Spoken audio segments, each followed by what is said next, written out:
We'll call the Board Education and Business Committee meeting to order on Tuesday, February 23rd. I'd like to acknowledge that we're meeting on the traditional and ancestral grounds of the Coast Salish people, where we all are privileged to live, work, and play. I'd like a motion to adopt our agenda, please. Trustee DeGroot, seconded by Trustee Croft. All those in favor? Motion carries. I assume you're in favor, Candace? Okay. The minutes of the January 26th BEBC meeting are attached. I'd like a motion, please, to accept these minutes. Trustee Croft, seconded by Trustee DeGroot. All those in favor? Okay. Oh, we've lost Candace again. Motion carried. Shall we just wait a moment till she comes back? Yes, yeah, procedurally we need to wait for her to come back to have a quorum to proceed with any decisions. Thank you. I think she was freezing up because she wasn't quite.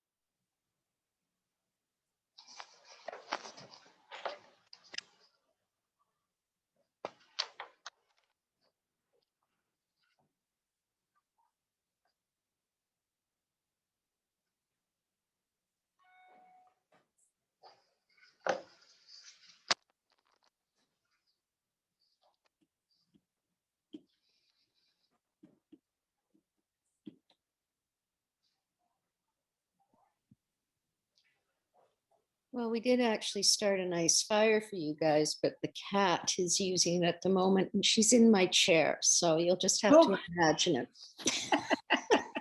Yeah, I had to lock all dogs up. As soon as I hooked onto Zoom, they all started to bark. Yeah. Yeah. Crazy things. Now we have a quorum again. Welcome, Mr. Doman. Candace, welcome back. Okay. So we were at the action list, and that would be you, Mr. Sandwest. Thank you. There's one item on the action list, and it's related to rainbow crosswalks. And I just wanted to let the committee know that on Thursday, we're expecting to put out an invitation to quote to external parties to complete that process, and hoping to have those all in and closed by spring break. So that'll just be in 2.5 weeks. So that project will be proceeding. How many more crosswalks do we have to do? I think most of them, to be honest. I think the question is probably how many have we done? I believe there's 2 or 3. Oh, it's going to be so great to have them done. I'm glad to hear that. Good news. Okay. Do we have any petitions or delegations that came at the last minute? No, I don't think so. And then we move on to education. Superintendent Gray, would you like to introduce our educational partners, please? Thank you very much. Yes, if I could ask Claire Spencer to bring in Camilla, and there she has arrived already. And so I know that Camilla is here to actually share with us an update on the distance learning virtual classroom program. So welcome, Camilla. Hello, Aikwanasilam Nala. Very nice to see you all. Sorry, this is the first time I've seen myself all day, so I apologize for fixing my hair. I just want to get started. Yes, I'm Camilla Bandari. I'm the District Vice Principal of our Distance Learning Virtual Classroom. And just to get started, I thought I just want to share screen for a moment because I'm talking about something that we don't really have an idea. This is our staff. These are our teachers here of our distance learning virtual classroom. They spread across, we're supporting 12 schools in our district, and they are located at various sites. And this is actually just from a newsletter that I sent from the February newsletter for our program. My goals are to connect with these families that have not had much contact with our school communities up to this point. So just so you have a picture in mind, these are who we're talking about here in our school. And yeah, so, and there's just some little highlights of what they're doing in there. So I'm just going to now stop sharing so I can start to see you all again. There you are. So just so you have a visual picture, because we don't actually have a building, right? We're located across all those schools. And one thing that's really neat about our distance learning virtual classroom is that we are trying to build community with these students who may feel a little disconnected from the buildings that they are usually attending. So we have moved to having whole group, small group, and individual sessions every day. So in these sessions, it's community building, it's actual instructional teaching that's occurring using the various technology tools that we have been practicing, working with Glenn Posey and Lisa Reed and mastering uses of all these pieces to try to recreate that classroom experience. So that's one little transition from, I always call it last term, but when we began this process, and we're coming along really nicely. We have also just accomplished approximately 30 out of the 36 FSAs that we needed to write. And I thought those numbers were fantastic because remember, they were writing them virtually from a distance. So that's one of those pieces that we also have paved a pathway on what does writing an assessment look like from afar. So that was something that we've done, and now we're looking forward to receiving them back. So that connect piece with families in the first piece of picking up their summaries of progress and connecting with their home-based schools. And then again, picking up these FSA packages and dropping them off. So they're still connected to our buildings. And that's what we want to continue. We don't want them to feel that they're all alone. They have what we have, our little program, our school within a school, but they're still connected to their home-based schools. Yeah, so we have been also moving our thinking into various ways of connecting with our families. A couple of our teachers have even led through some student-led conferences, which is kind of neat to do virtually. So setting that up with our families and continuing those traditions that we have in the building. And what I'm noticing is our families, they're appreciating it. They're feeling like it's not an afterthought. We are actually learning, and teaching and learning pedagogy is still existing in this program. And so we're excited to see our next steps. Everything's new. So we're moving through it and discovering new pieces for it. So yeah, I'm just excited to invite you in on how it's going. And currently we have 166 students. Sorry, 167 students. Yeah, so we look forward to continually meeting the needs of our families right now. So that's that in a nutshell. Thank you. Yeah. What grades are you with your 160? I'm sorry. Yeah, we're K to 7. And kindergarten to grade 7. So what you'll notice with those particular teachers, we learned from last round where now we've got class sizes where most of them are combined classes of maybe only 2 grades. So a K1, a 2-3, 4-5. And then there's a couple, with the exception of our French immersion program, because of the numbers we can't have more than 1 class. So that's one where it is a K to 7, and that teacher is working really well by meeting the needs, by seeing them at least 3 times a week, if not every day, because she's trying to balance it out across the entire week. So, but yeah, it's been working out really nicely that way. In one of our classrooms, based out of Chemainus, we also have a section of it, which is our outreach Chemainus Crofton. So we have a little section of that, and you're familiar with our outreach program that occurs with Alexander and Coheman. And so we're meeting the needs of those families as well. That's fantastic. Sounds really great. Do any trustees have any questions or observances? No, well, thank you very much, Camilla. It was very informative and it's very exciting. No, thank you. I appreciate sharing the opportunity. Thank you. Thank you.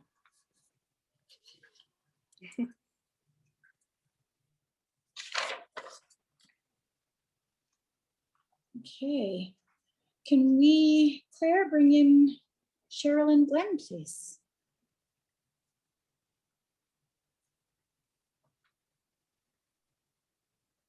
And Superintendent, can you do the introductions again for me, please? I certainly can. Thank you very much. We have Cheryl Kors, our Associate Superintendent, and Glenn Posey, our District Principal of Instruction and Innovation. And they're here to give an update to the board on communicating student learning and summaries of progress. And so thank you very much and welcome. Thank you very much. Oh, I did. There, my video is back up again for some reason. Thank you. So Glenn and I are going to walk you through just a bit of a PowerPoint in hopes to kind of set the stage in terms of letting you know where are we at on this journey of communicating student learning. Okay. Oops, sorry, technical difficulties. There we go. Okay. So as you're probably aware that in 2016, 2017, the ministry revised the reporting order and put in another option. So they created an interim student reporting guidelines. And this was intended to really start to meet the changing curriculum, the transformation of curriculum. Lots of teachers were recognizing that as they transformed their pedagogy and started doing different things, the old reporting order really wasn't necessarily meeting their needs. And so the ministry put forward an interim reporting guidelines. And they also slightly revised the sort of, I'll call it the traditional reporting order. And that revision was the addition of core competencies, where students were self-assessing with core competencies. And so basically from that time on, we've been kind of sitting in this land where we have two options. Option A, which is the communicating student learning, and then option B is more the traditional reporting order. A new order has been in the works for quite a while, and we're now finally starting to see some drafts of that coming out. And so the new reporting order is due to come out at the end of this year, but with a 2022-23 implementation date. So we still have time for working through that. So this is kind of the map of where we've been. So the lightly shaded in the middle represents this year. So previously, and I'll look to last year, in K-7, teachers had two options. So they could choose the interim reporting order, which is communicating student learning, or they could continue with the traditional reporting guidelines. In grade 8 and 9, they also had, because the interim reporting order is a K-9 reporting order, 10 to 12 has not yet been touched. So in 8 to 9, they also had the two options, and in 10 to 12, there was no change. This year, because we've had 5 years of working on this in K-5, we have all teachers now doing just the interim reporting order, so just communicating student learning. And in grades 8 and 9, they still have the choice, because this we really focused on K-7, and now we've sort of switched that focus to be really supporting our 8s and 9s. So this year they still have both choices, and then it'll be next year when we will look to 8s and 9s just having communicating student learning only, so just the one choice. What we're also noticing, because we're working in grade 8 to 9, that the 10s and 11s and 12s, being that our secondary schools are 8 to 12, they're also beginning to explore the proficiency scale, which I'll talk about more in a little bit, which will also come up in the new reporting order. And so until that new reporting order comes in at the 10 to 12 level, really they will be continuing to just be exploring the use of proficiency scales. So what is communicating student learning anyway? And so really communicating student learning consists of two components. The first component is ongoing communication that offers regular updates to our parents They're spread out through the year. They can be digital, they can be paper portfolios, they can be emails, they can be phone calls or face-to-face. But for it to be considered a point of progress or an update, they have 4 criteria that they need to meet. And again, I'll talk about that in another slide. And then there's summaries of progress. So this is sort of the new word for report card. So right now there are 2 summaries of progress, one that's completed in January and then one that's completed at the end of the year. And throughout all of this in K to 9, but right now in K to 7, the proficiency scale has replaced grades. So there are no letter grades K to 7, and in 8 to 9, we're working towards that. So this is the proficiency scale. So this was developed at the provincial level with a group of educators that represents teachers, principals, as well as the superintendents at that level. And so this is it kind of mimics, those of you that remember the performance standard. So similar type of thing where it's a 4-point scale, emerging, developing, proficient, and extending. Proficient is the target. And so this is where we want all of our learners to get to this point of being proficient. If we can get them to extending, that's wonderful, but we really want to be honing in on proficient is the target. So where all students have a solid or a complete understanding of the concepts.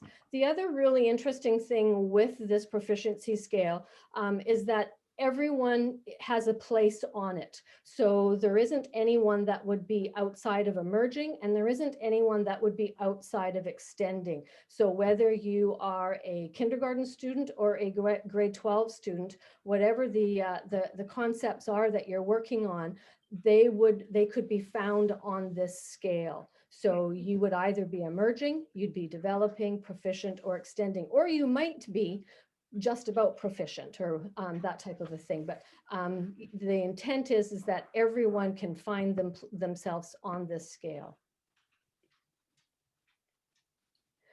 So as I mentioned earlier with the regular updates or with the points of progress, we have really 4 really clear criteria for it to be considered an update for parents or a point of progress.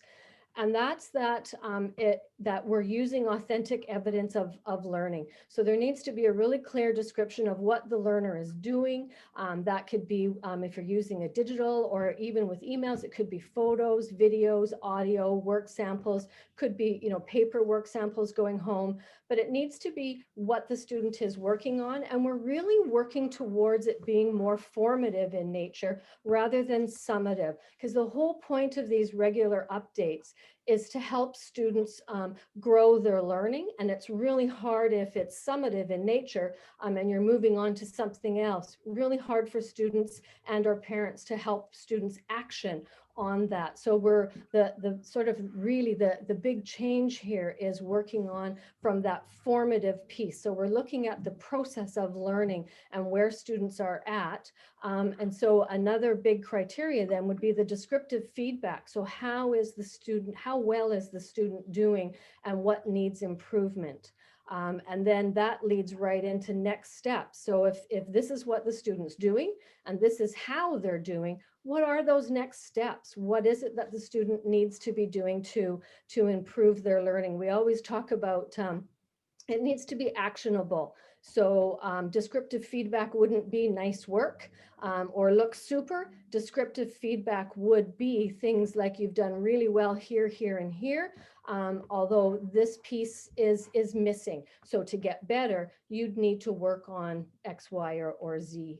The other piece in here to make it a really good point of progress is that we have student voice. So a lot of assessment now is really looking at self-assessment and the owners or the students having more ownership over their learning, having more agency and autonomy.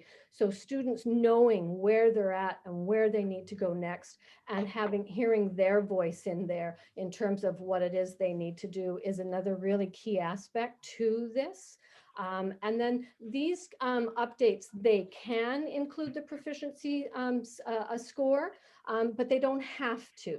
And so it's really the words in terms of what the teacher's using to describe where the student's at and the next steps, and what the student is saying about their own learning. That's the really important piece, but they can include a proficiency score. This is an example of a digital portfolio. So because we have those really clearly defined criteria, we've developed a template. And so this is just an example. There are many templates out there, but this is an example where you have the learning intention or the description of the activity. Where you've got the learning evidence there, that could be pictures, videos, so you would upload that in there. You would have teacher comments or feedback with next steps. And then in there, you would also include student self-reflection. In this particular digital portfolio, you can also have a back and forth conversation between the parents, the students, or the or the teacher. And then you also have the student reflection. It's also, you can also see the points of progress down at the bottom. So the teacher and or the student can click on where they think they're at. The upper part of this particular template also hones in on different subject areas as well as the core competencies. So the teacher can go in and kind of click on what this particular task is representing, so that parents can easily find it later on. Okay, I want to know how they're doing in math. They can call it up, and because this was directed or the math was clicked on, it will come up for parents immediately for them if they're doing a search. So this is just an example of what a digital portfolio might look like using those criteria I explained earlier. This is an example of what our elementary K-7 summary of progress looks like. This is what would go out in January as well as in June. And so you can see the first page of the report card really has a lot of space for comments. We really want the parents to really see that the teachers know their learners, that they have a really good relationship and an understanding of one another. And so there's lots of space there for comments. Teachers don't have to fill in the whole space, but for some teachers who want lots of space, we wanted to make sure that, that they had that space there to talk about their students. And then the second page is really where we get into the proficiency. So we need to give a proficiency scale on each of the learning areas or the learning standards. And so this represents each of the learning standards. And then the arrows there you can see would show where the student is at in regards to that particular learning standard. I wanted to incorporate the core competencies because this is a new piece with a very new piece with the reporting order, and that's on our core competencies. So we've got 3 main core competencies. One of them is communication.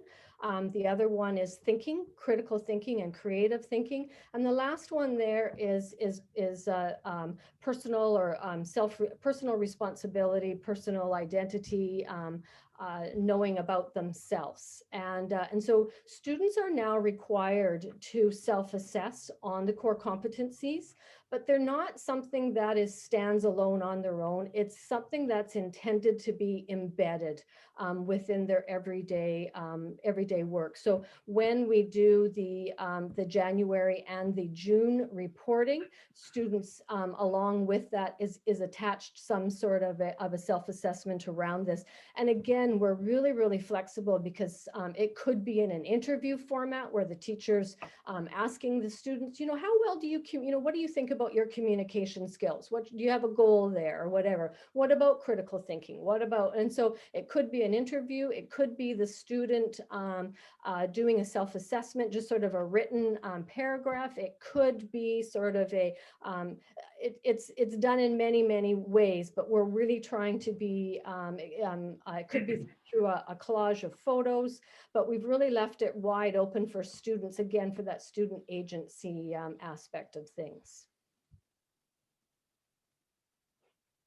And lastly, just wanted to kind of summarize. So with all of that, where are we at? And so as I mentioned earlier, elementary is in their 5th year of exploration, but this is the first year of no choice. So all elementary teachers are using the, you may have heard Form B, but really it's the whole communicating student learning, where they are communicating on an ongoing basis, including those 4 criteria, as well as the summaries of learning.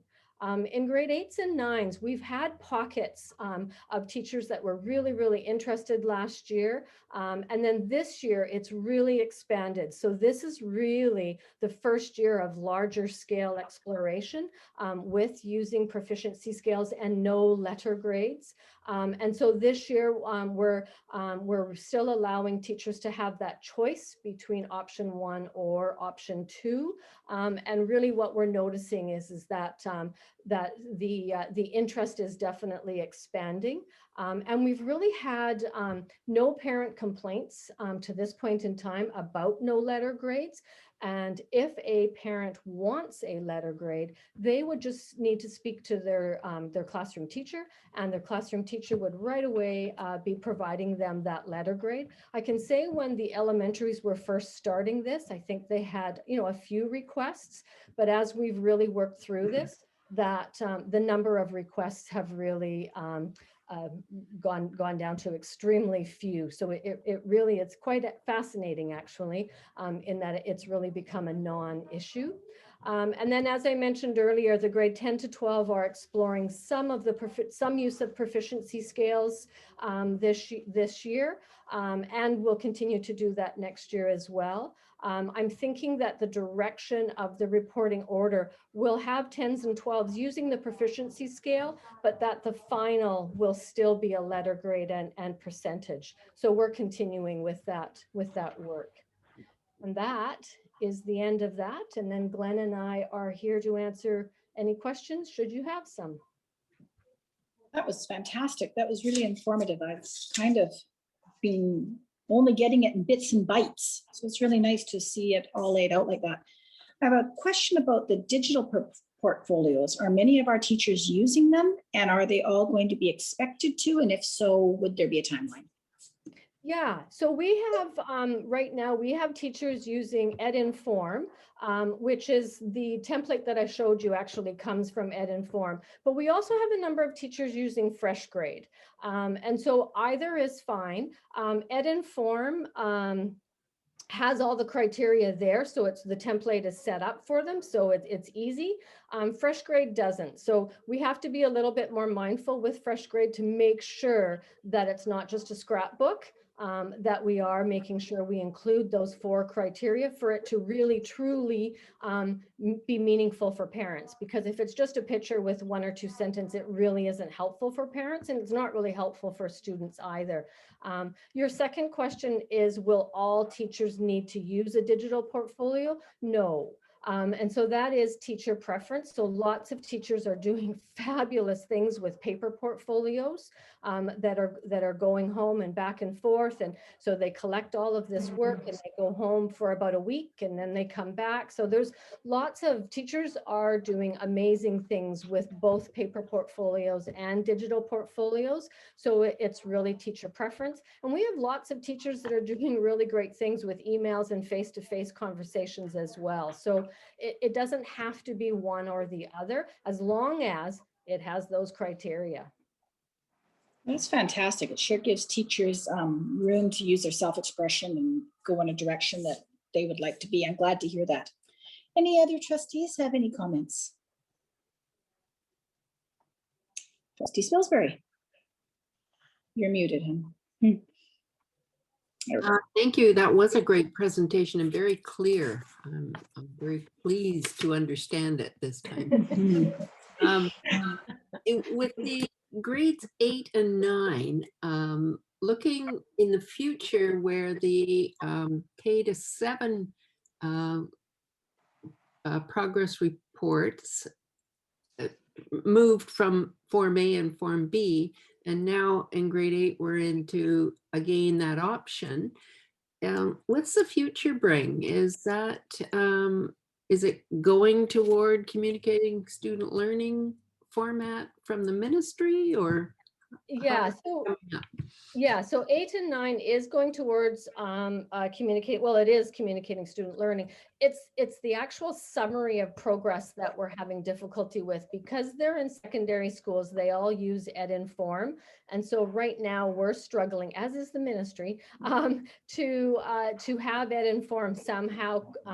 MyEd, to include that the proficiency scale. And so really we're going to either be going down one of two roads, and that's trying to make MyEd work, or do what we've done with K-7 and work with SS-DAS or the Willick system. They're the ones that house our report card or our summaries of progress right now. And we may need to do that with 8s and 9s, but right now they're used to MyEd, so we don't really want to rock that boat quite yet. But that is certainly something that we need to work through. Thank you. Trustee Thorne? Yeah, I'm really impressed. I like the layout, and what I see is something that could get carried over beyond high school, working with the kids from preschool or elementary school into high. You're creating a start date for meeting the student, an action plan for that student, and a completion date for that student. And it kind of opens the door for giving them a good idea on what they may want as a career. So I'm really impressed with this. Thank you. Thank you. Thank you. Any other Oh, there I am. Sorry. Trustee Dolman?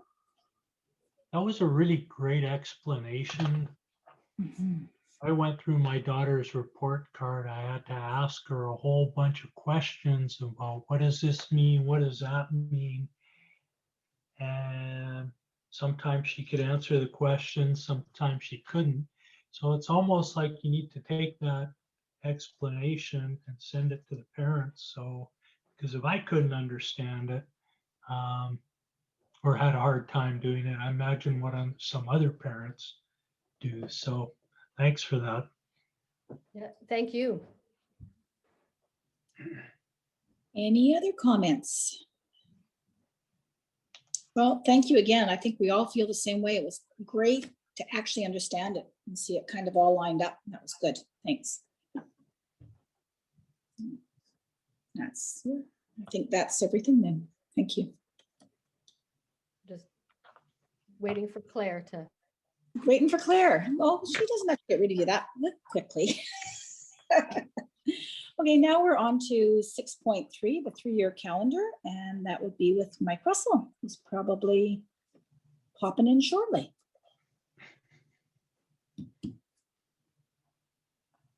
And there he is. Welcome, Mike. Yeah. Oh, hi, Squeal. Thanks for having me. Thanks, Claire, for getting me in. I've been promoted. That's always a nice feeling.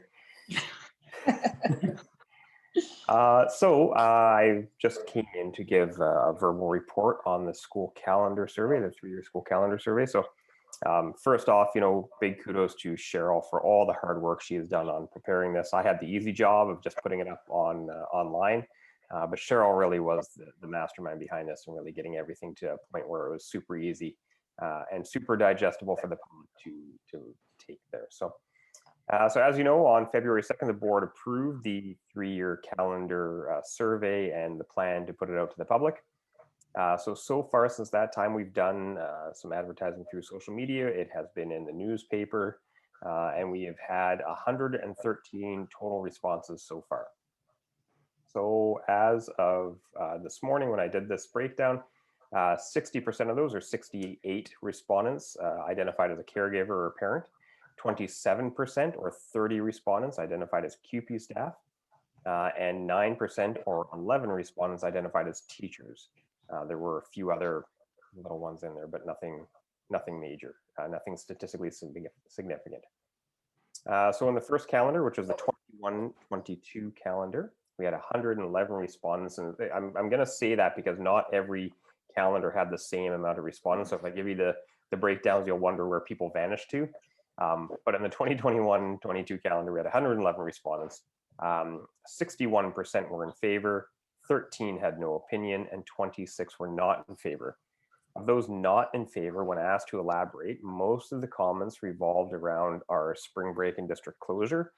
And it was interesting to see because those comments revolved around we want it the same as other school districts and we want it opposite of other school districts. And that comment was pretty evenly split throughout.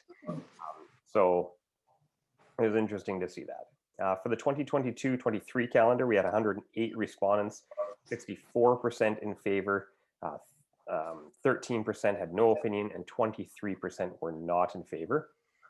Similar comments to the spring break and district closure weeks, but with the addition of some comments about Pro-D scheduling. We did address that in a question further down on the survey, so I'll get to that when we get there. The 23-24 calendar had 108 respondents as well. 53% were in favor, 19 had no opinion, and 27 had not in favor. And that, I think the higher proportion of not in favor had to do a lot with the comments that we received on this one, was that the winter break started so very close to Christmas. So that was the biggest comment theme that we saw through there. And most other people reported when they had not in favor, they again reported see previous comments about the spring break and district closure.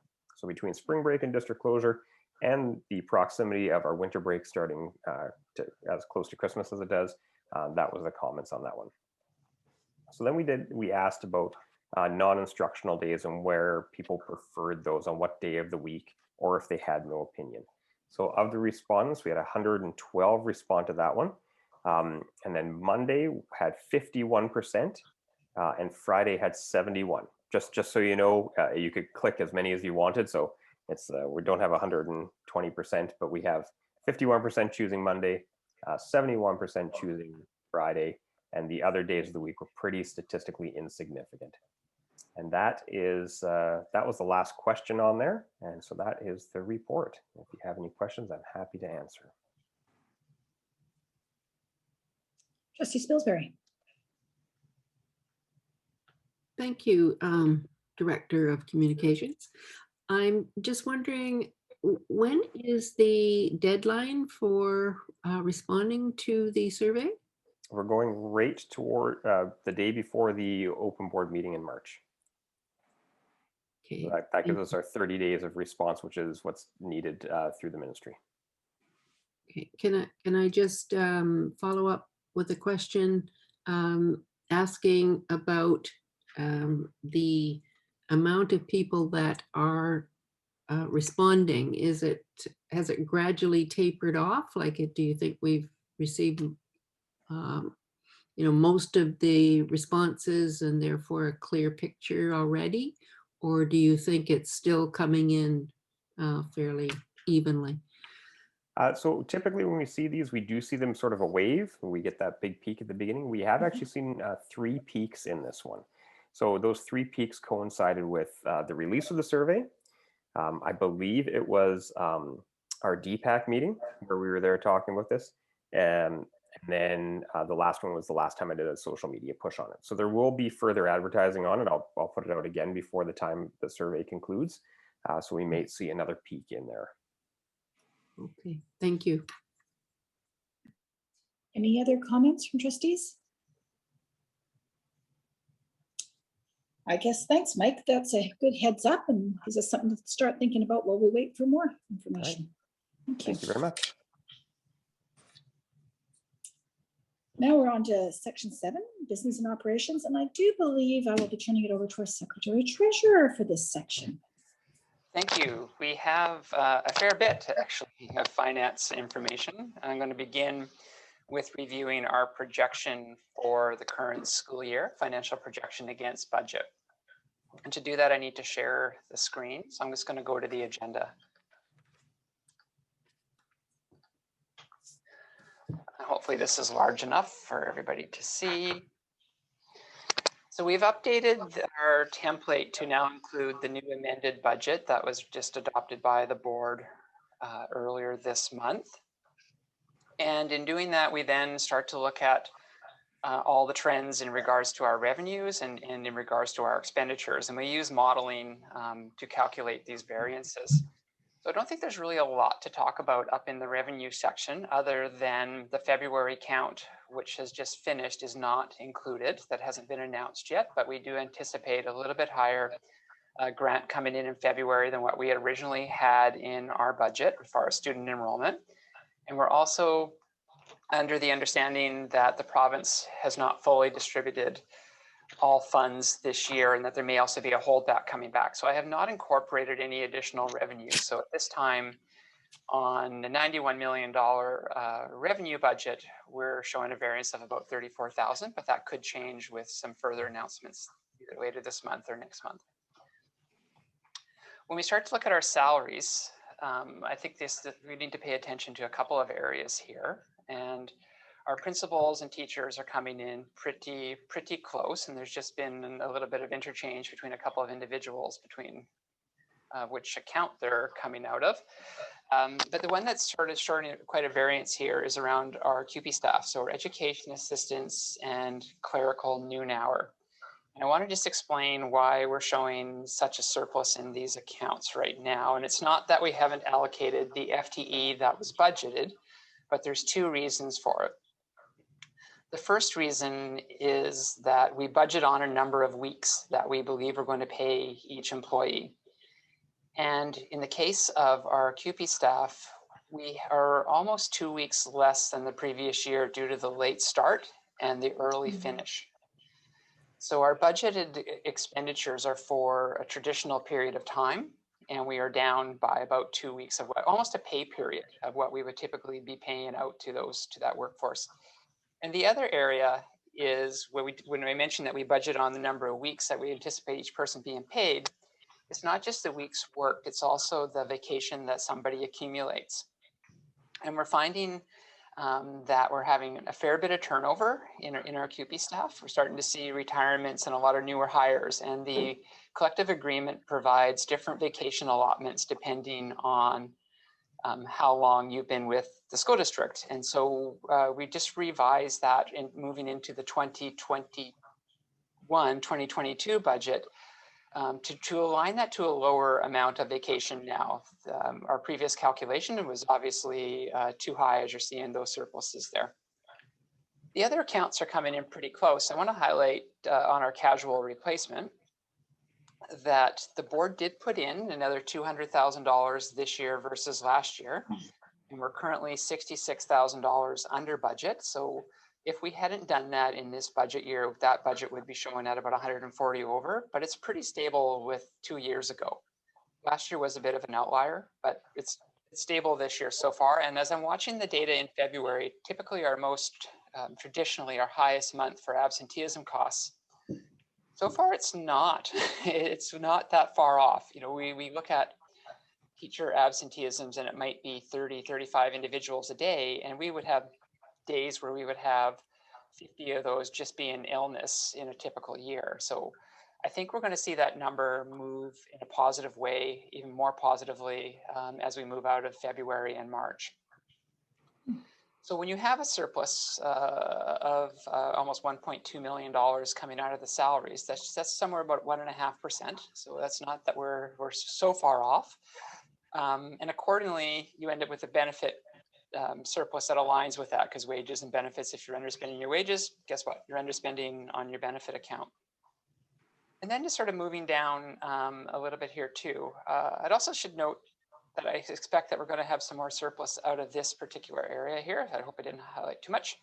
But in-service extracurricular department head, where we've got about $1.1 million, and some of this is rollover money from previous years. But you can see that we've spent at the end of January only 130,000 of that. So the odds of that being fully expended by the end of the year are also slim, although some of those funds may be restricted into the next budget year and have to carry over depending on their original source. But that net budget is quite low, as we're not able to get groups of people together like we previously were. So then coming out of into the services and supply area, you know, most of our budgets are tracking pretty well here. One area that I think, you know, we again are probably going to see some surplus on is around professional development and travel. We know that most of our meetings are happening by Zoom, and a lot of the conferences, et cetera, that people would have traveled to in the past are not occurring. Although we do still have in-district mileage, we're most likely going to be coming in a little bit under budget there too. And that's not reflected. I haven't made any assumptions around what that's going to look like at this point. And utilities, up until the week ago when we had our snow, at the end of January, we were doing very, very well. And I expect that it's warming up again. So I think we'll have just a couple of weeks of that blip for our cold weather, and our utilities right now are looking pretty good. So when I look at the overall projection that we would be prepared for the end of January, this is we're projecting $1.5 million off this year's budget. And that is in addition to the 1.4 that the board has remaining from previous year surplus. So I'm going to stop sharing and see if there's any questions on that. So not a bad place to be going into next year's budget preparations. Not planned for, you know, it's last year as well was an unusual year to budget for. This year was an unusual year to budget for, and some of our typical trend patterns just aren't happening in our expenditure patterns. And as we look at next year's budget, you know, we can't anticipate that we're necessarily going to receive any federal or provincial support for any of the services that we hope to continue into the next school year. So having some surplus funds to assist in that is also going to be really good.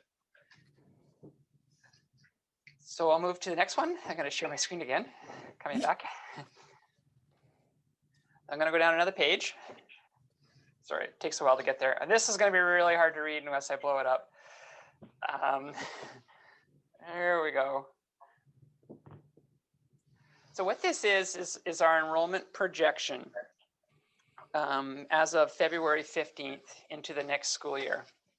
And this was really challenging this year. We typically use a lot of assumptions that didn't necessarily apply. So we will look at our birth rate in the Valley from 5 years ago. We will look at current kindergarten enrollment. We will look at number of grade 10s and 11s and 12s that take more than 1 FTE or less than 1 FTE traditionally. We'll look at the number of students that we're able to retain from a grade to grade transition.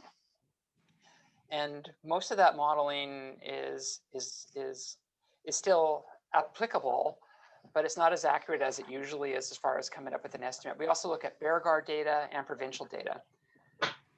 We'll have an opportunity to revise these estimates if we learn some additional information, but looking at the cohorts of the students that we had in the system in January and moving them forward and applying all of our previous assumptions, we believe that we're going to see an enrollment dip next year unless those students come back. So I think there are some students that were with us in September that are not with us today.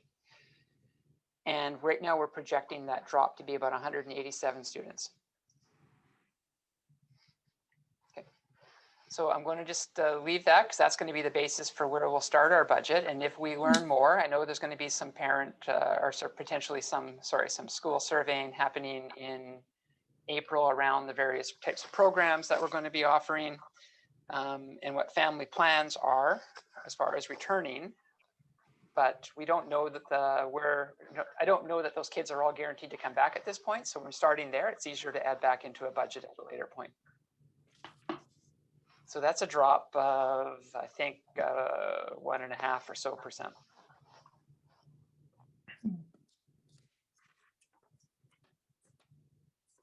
And I'll just park it if there's any questions on that, but otherwise that'll be what we'll be basing our budget off of. Trustee Dolman? Do we know where those students went to? When you say we don't know whether they're going to come back or not? Yeah, I don't know that. I know that Robin's got the education team looking into that question. I do know that we have, I should also say that we had a very larger grade 12 cohort this year as well, which is also part of it. And we also had a lower K than what we were anticipating on the other end. So it's not entirely that 187 kids have gone. Some have graduated in a bigger cohort and there's a smaller one coming in. It's probably about 100 students that I think we're trying to really figure out where are they. And that's a question that I don't have the answer to, but it's a question I think we're going to need to answer. Yes, thanks. Okay, I'm going to move into my biggest part here. So hopefully, I've got to make this proper size again. Okay, so I'm going to reshare and walk you through the assumptions that we're looking at for next year's budget. So I'm not going to go through the first part. You can read all that, but when we plan for a budget, we set priorities, we project enrollment, we've done that. We project our costs of existing services, things like salaries and benefits and utilities and inflation. And we determine how our costs will change. So if we have an enrollment decrease, that's going to change some of our staffing levels. And then we project our revenues, and a big one for us is around our international student fees and trying to get that one right. We then look at our net budget position, and we review our budget against the strategic plan, and then we finalize decisions. So that's just a very big overview, but I want to talk about the things we're looking at. So the first one is to look at our enrollment. And this is where I'm mentioning that our Ks coming in are lower than what the Ks were in last year. So you can see that there's a differential here, and that's partly why the enrollment would be projected to be down a bit. And that's, the best information that we have today. But also our grade 12s are a bit of a smaller cohort. But if you were to look at this graph from last year, the grade 12s would have been up here. And so that's where you see that there's this, this group also going out. A bit, the last of our bubble going out, and that's partly why the enrollment has dipped here. So that's our grade by grade, and so it's a bit of a wavy ride, where some years it's going to be higher and some years it's going to be lower, depending on how many in and how many out. So did note that we are anticipating dropping by 187 FTE, and in this report I talk about all the various ways that we try to project our enrollment and how they're not all applicable during a pandemic. Let's move to my next page here.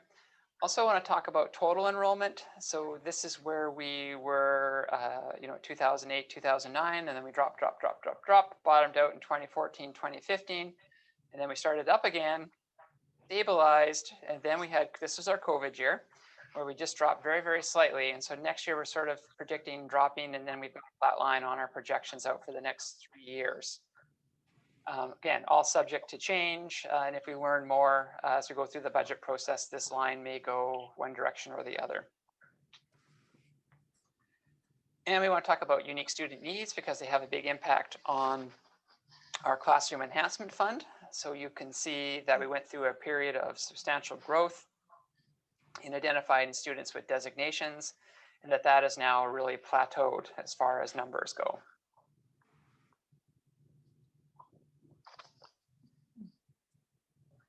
And I guess I don't really want to scroll, just kick it down here.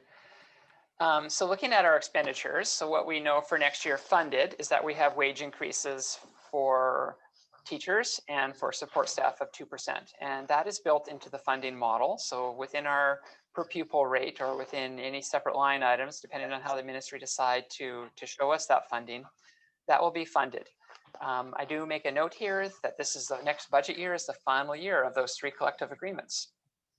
And then we're back bargaining again, but we do know that for next year, we know exactly where we're at with the 2%.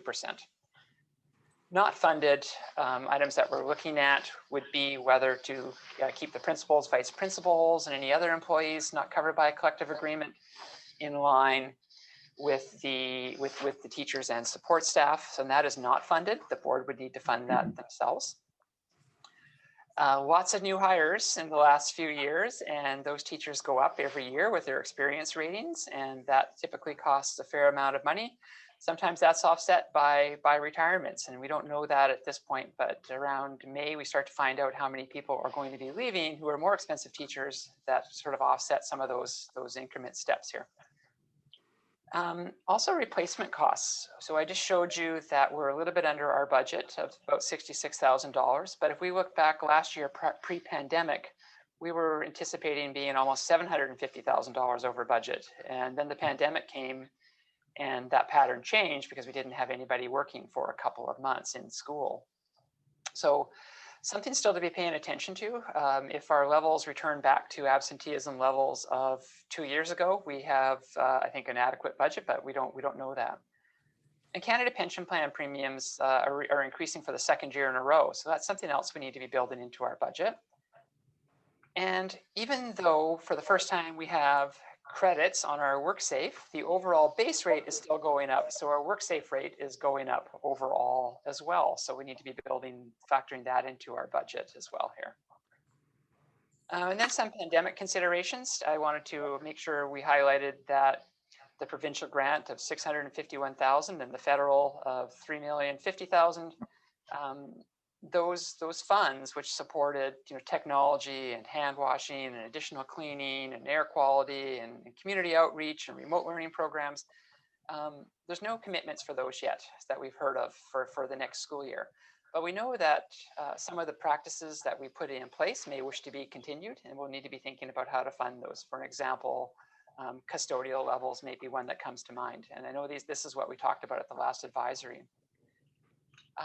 Mental health for employees is emerging as a pretty significant issue, not just for the school district, but across the province. It was mentioned in the minister's mandate letter, along with childcare facilities. And we know that childcare policy provincially is currently under development, and we don't sure exactly what that means for us, but we currently are going to be opening some new childcare facilities, and and how to operate those is currently under discussion with CUPE, and so that may be a factor within the budget. We also always like to highlight the trades positions that we fund from operating have gone down over the years as we move people over to capital work, although I think we still have sufficient capital work, but we need to be watching that our staff are allocated properly between the two funds. And then something else that's starting to emerge is whether we fund equitably some of our elementary schools. All schools have different demographics and different financial situations, and we use a similar formula for all elementary, which is per pupil and a base amount. And we do know that some of those schools have to provide more resources, disposable resources to their students than other schools based on the financial circumstances. So that may be something that we wish to address in this budget, or at least have a look at that. And early years education remains a focus, as we know from the committee, the ad hoc committee, and reconciliation with local Indigenous community remains a priority of the board. So those are some of the financial cost things that we're thinking about. And then moving into our savings, I did mention that we do budget for support staff and education assistance based on the number of weeks that we anticipate paying an employee. And a review of that vacation recently is down a bit. So we're going to adjust that by a week into next year's budget. And we think that will take away some of that surplus that's showing up there. And we're anticipating a pretty significant benefit premium holiday. What we're understanding from the benefit providers is that during the pandemic, many employees have not accessed some of their health practitioners covered by the benefits, chiropractors, massage, or physiotherapy at the levels they would have before. And we pay based on our experience ratings. So that may factor into a one-time premium holiday, which could be quite significant because we've been paying our rates at the level of benefits used in the previous year. So if we overpay for the benefits, the benefit providers then come back and allow us to either reduce the rate or to take a one-time premium holiday and not pay premiums. And BC Hydro is requesting a premium reduction, which could be helpful. And I'm moving through this quickly, trying to move this as quickly as I can. And then revenue side, most of the revenue comes from the Ministry of Education, about 98%. That grant is still going to be announced on March 15th, but it will be announced before the province has set their budget, which is now scheduled for April. So we're not sure how that's all going to work. Whether or not the ministry is going to need to hold back any contingencies in case there's any fluctuation in the provincial education budget. But that's something that we need to be definitely paying attention to. We know there'll be a bit of a holdback this year. It's possible that they could put something like that back in place again into next year's budget, just due to the uncertainty of the funding.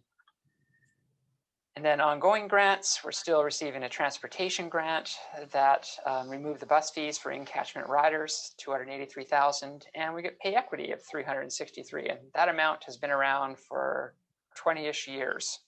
2001, yeah, 20 years at pretty much exactly the same amount. So that was a program from 2 decades ago. Pandemic considerations on the revenue side. What will the international student enrollment look like for next year? So we'll be working with that department to try to get some ideas around recruitment and quarantine plans and how many students we anticipate, but we know that we won't be back to full speed in 1 year's time, likely. For the tripartite agreement, we finally have some plans in waiting for approval. I think, as the board know, around transportation plans. And if those get approved, we'll be needing to build that into the budget with the appropriate expenditures. So surplus, I just mentioned that the board had $1,445,911 of unrestricted operating surplus, and our early projections show an additional accumulation of 1.5 million that can be added in and used to help balance the budget. We'll continue to watch that. The February data is usually a little bit different than January because we go into second semester and sometimes the staffing levels change. So once we have February data, that number will be a little bit more solid. And then sort of the final things we need to do, the board will adopt their budget by June 30th. We have a budget schedule as to how to guide us through that. That begins on March 15th with the announcement of the funding. The first meeting on the budget is March 30, where we come to BEBC and we talk about that funding announcement. The survey goes out on April 1st. There's a whole series of liaison meetings scheduled for everybody to get their feedback in. And then we're hoping that the board considers first and second reading on June 1st and final reading prior to the end of the month. So that, without going through too much more here, other than to say, you know, we have a good contingency, I think now with what's anticipated for the surplus, and should have some money available to help balance next year. So I went through that quite quickly, but you have it in your package. So there's a lot to be thinking about as we start to plan for next year's budget. Park there. Is there any questions? Thank you. That sort of clear as mud, Jason. Actually, it's really nicely laid out. Thanks. It does almost make sense. It's good. Trustee Spilsbury.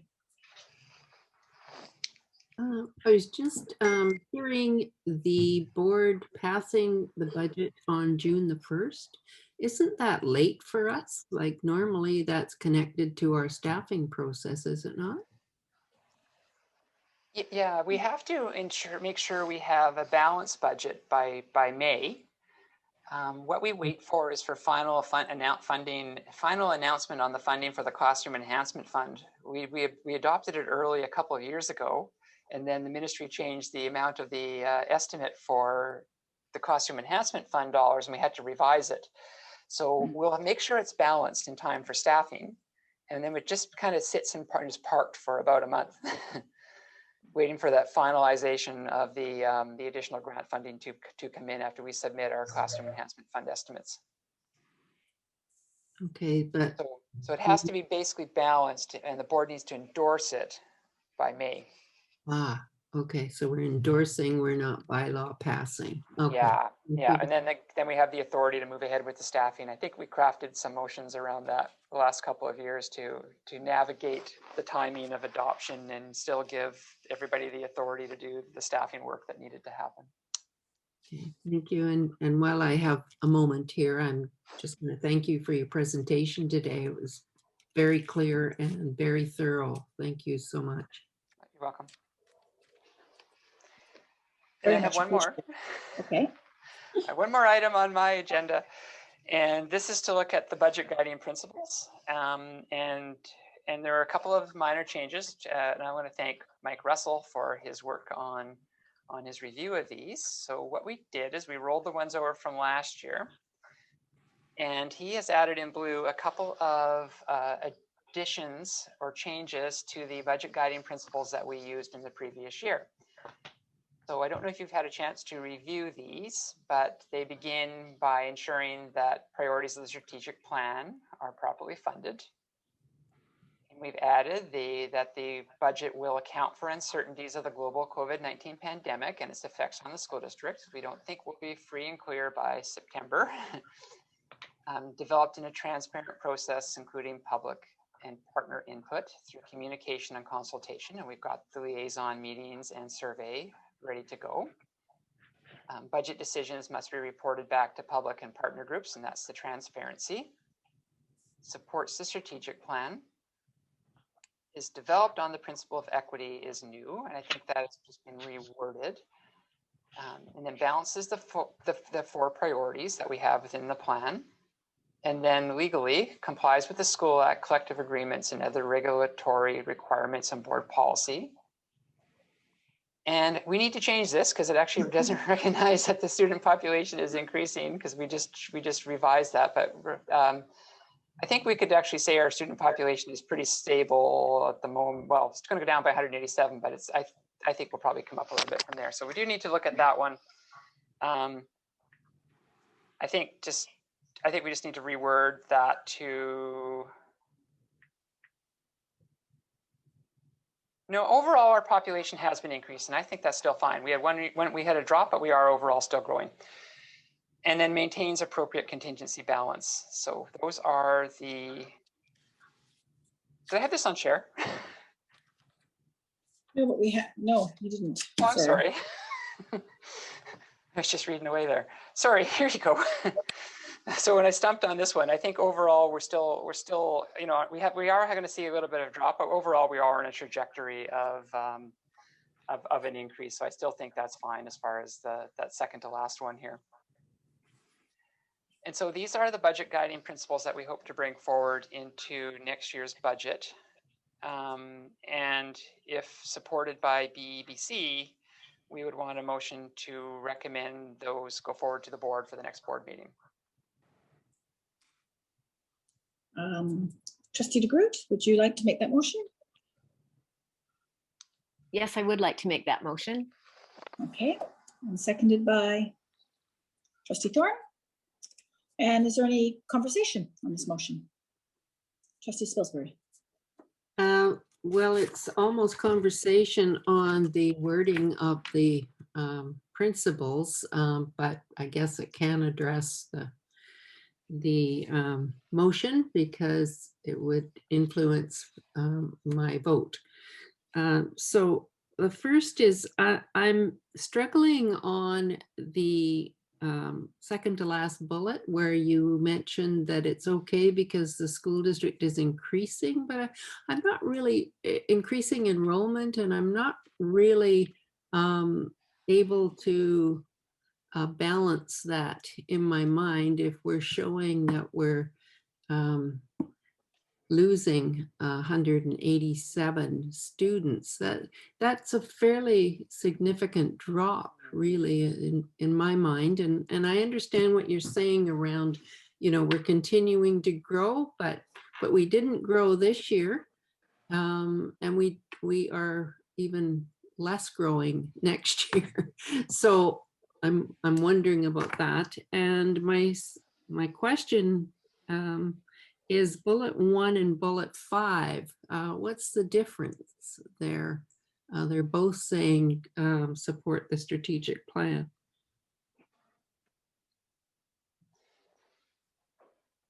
Yeah,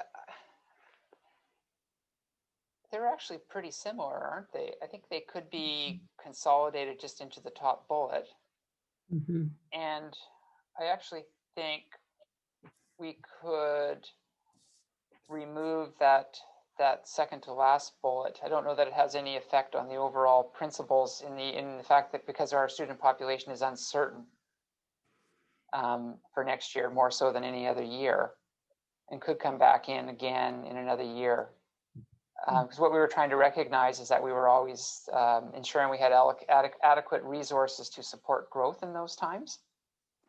But I don't know, I think you're correct. I don't know that we need the support strategic plan twice. And I think that second to last one could actually be removed for clarity. Follow up, please, Chair. Trustee Follow-up? DeGroot had a question. Yes, you have follow-up. Yes, sir. So I'd like to make a motion to amend or an amendment to the motion, pardon me, to include those two things that Secretary Treasurer and I have just discussed. If I could have a seconder for those. Trustee DeGroot, are you That's seconding? what Yes, that's Okay, why I had my thank hand you. up. Okay, yes.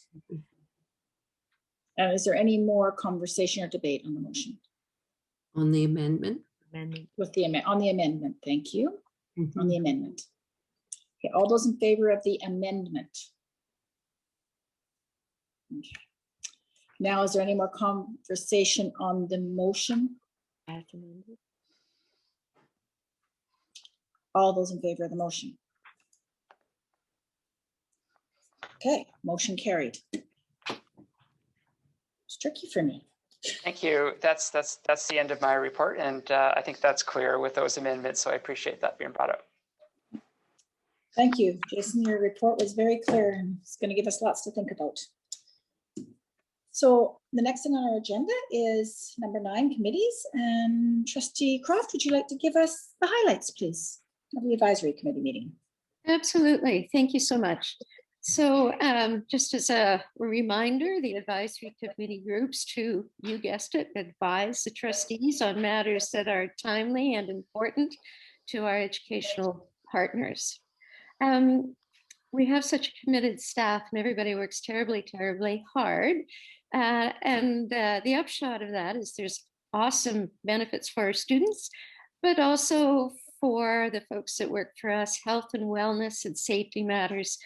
They maintain a significant profile in everyone's day-to-day life. That said, there are so many exciting initiatives and learnings for our students. COVID has encouraged a greater connectivity with parents and teachers. So we are all navigating unprecedented circumstances, and our teachers and everyone are doing marvelous things to identify best practices for virtual and outdoor learning. The secondary schools are starting on their schedules for next year, and because we're not entirely sure what the degree of COVID application of protocols will be, they're actually setting up a couple of scenarios that they're prepared come September, whatever September may bring. TPAC is initiating a new committee called Parents for Inclusive Education. We're looking forward to hearing more about that. And they've had a busy year. They've had a lot of professional development, and they're very clear on their goals. DSAC reports everything is good. They had one comment that I found very interesting, and that is that at first they thought the longer classes that went with the quarter system would be awesome. They could really dig into a topic. They would never have to leave questions unanswered. However, it turns out that a long class can be a very long class. And so they're kind of running out of steam towards the, until the class wraps up. So hopefully as the system moves along, we'll find a happy medium for those guys. Just in general, such an exciting group, beautifully committed, and just the usual balance of great news, a little bit of reality, and lots of commitment and passion. Thanks for letting me share that with you. Thank you. That was fantastic. So I would like to have, Trustee Thorne, if you got a question, comment? You're muted. Trustee Thorne, you're muted. Joe, we can't hear you. Well, I guess that must be a blessing. We weren't going to tell you. Anyway, with our commitment with DPAC, and you say they're starting a new parents committee, does that change our relationship, or do we have to make adjustment, or is it going to be inclusive? I was kind of puzzled on that. Oh, my apologies. That committee is within DPAC. Okay. Yeah, so it's under the DPAC umbrella. Thank you.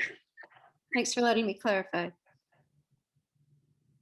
Is there a motion to adjourn?